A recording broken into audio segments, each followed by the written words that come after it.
Hi guys, today I'm going to read this book. It is called The Christmas Promise by Alison Mitchell, illustrated by Catalina Echeverry. A long time ago, so long that it's hard to imagine, God promised a new king. He wasn't any ordinary king like the ones we see on TV or in books. He would be different. He would be a new king, a rescuing king, a forever king. And do you know what? One precious night, God kept his Christmas promise. Would you like to know how he did it? The Christmas story starts with an angel. Whoosh! He came from God to see Mary. The angel had a special message. Mary, you're going to have a baby. He will be a special baby. God promises that your baby is going to be king.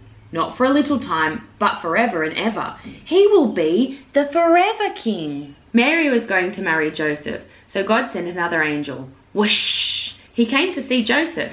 The angel had a special message. Mary is going to have a very special baby, the angel said to Joseph. Her baby is going to be king and will rescue his people. He will be a rescuing king. God had promised that his new king would be born in a little city called Bethlehem, and that's where Mary and Joseph went.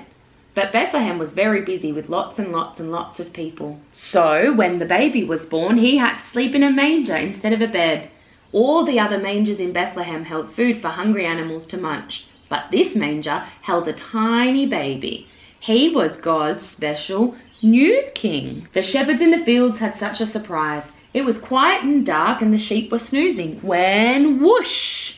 An angel popped into the sky. Now the sky was bright and the shepherds were so scared. But the angel had a special message for them. Don't be afraid. I have wonderful good news for you, the angel said. God's chosen king has been born tonight. He is going to rescue his people, just as God promised. He will be the rescuing king. Then lots and lots of other excited angels joined in to celebrate. The shepherds were really excited. They went rushing to see the new king, and there he was lying in a manger, just as the angel said.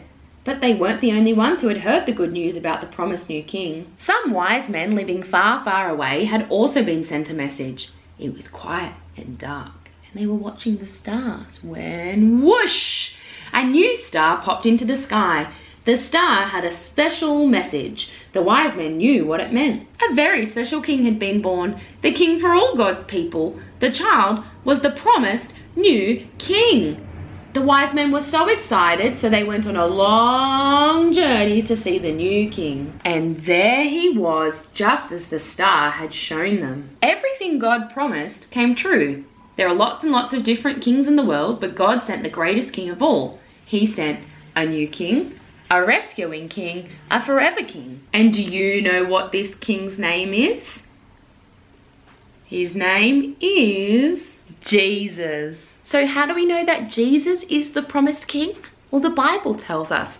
God's word shows us in the Old Testament that Jesus was the promised king to come. How great that God has promised us a king, and he gave us a king. That's why we celebrate Christmas, because our promised king is here, our new king, our rescuing king, our forever king. I hope you enjoyed this story as much as I did. I hope you have a Merry Christmas, and I hope that you remember the true meaning that our promised king came down to earth for us. Bye.